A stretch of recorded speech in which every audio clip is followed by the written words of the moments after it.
What did you take yesterday from what you heard in the British House of Commons and the lead taken by Sir Keir Starmer? Good morning to you.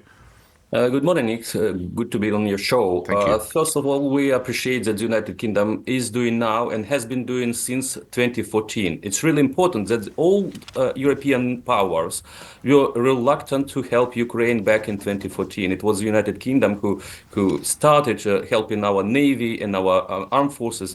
And it's just like I'm so proud that we have such an ally that is trying to do. Unfortunately, you don't have enough resources to back us up. But your leadership is crucial in this moment when we see that the other side of the Atlantic is departing from Europe, not just from Ukraine, but from the old allies, NATO allies. And this is the reason we should be worrying, and this is the reason for decisive steps and decisions. And while Europe slept, we heard from the United States President Trump pausing military aid to your country. Your reaction to that, Mr. Khara? First of all, it's the third time when Mr. Trump was involved in pausing assistance to Ukraine. May I remind you that back in 2019, he talked to Zelenskyy and he paused assistance to Ukraine, trying to get some dirt on Joseph Biden, his opponent in the election, and triggered impeachment. Unfortunately, the Senate decided to bail him out. Second time, it was last year when, because of Mr. Trump, the Congress, the House, was not able to pass the legislation for half of a year. And then the Trump team decided that it's going to be a liability for them, and they let them this legislation to be passed. And now we see that Mr. Trump take care about Russian murderers, rapists who are invading the sovereign country more than the victims of this invasion. And he is siding with Putin, not just in this case. It's really important. You just in the beginning of the program, you said about the show that we witnessed last Friday in the Oval Office. Yes. It's not important, because it was pre-programmed, and the passion of our president, he tried to convey Americans not to step down and not to sell out us to Russians. But the decision has been made.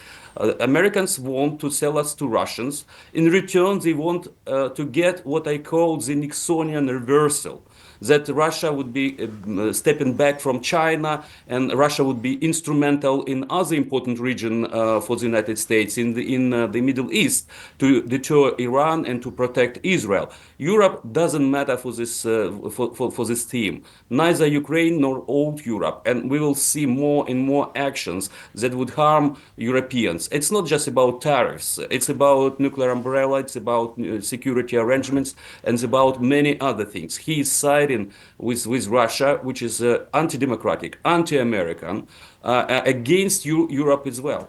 Mr. Khara, I must leave it there. Thank you for your time. I wish you a safe day in Kyiv. Alexander Khara, former advisor to the Minister of Defence of Ukraine, now director for the Centre of Defence Strategist, joining us from Kyiv, 12 after 7. Listening to that, Leigh Turner, who served as British ambassador to Ukraine, also wrote Lessons in Diplomacy, Politics, Power and Parties. And perhaps I can start with that, if I may. Mr. Ambassador, Lessons in Diplomacy. Have you ever seen anything like it in a closed-door session, not in front of the cameras, as you might have witnessed live, or you certainly will have seen in the White House on Friday? Morning to you.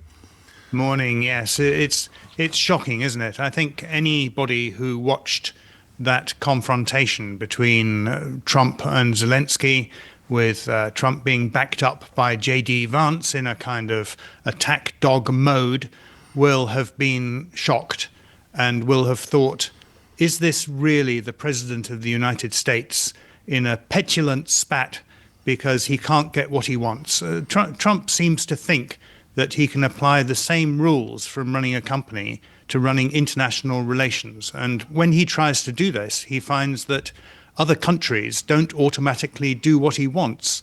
And this drives him into a rage, particularly when he's confronted with truths. I mean, the thing that Zelenskyy said on last Friday, which most outraged Trump, was when Zelenskyy said, this is not in your interests to give Russia a free pass. This is going to come back and bite you. And Trump, as we saw, flew into a rage.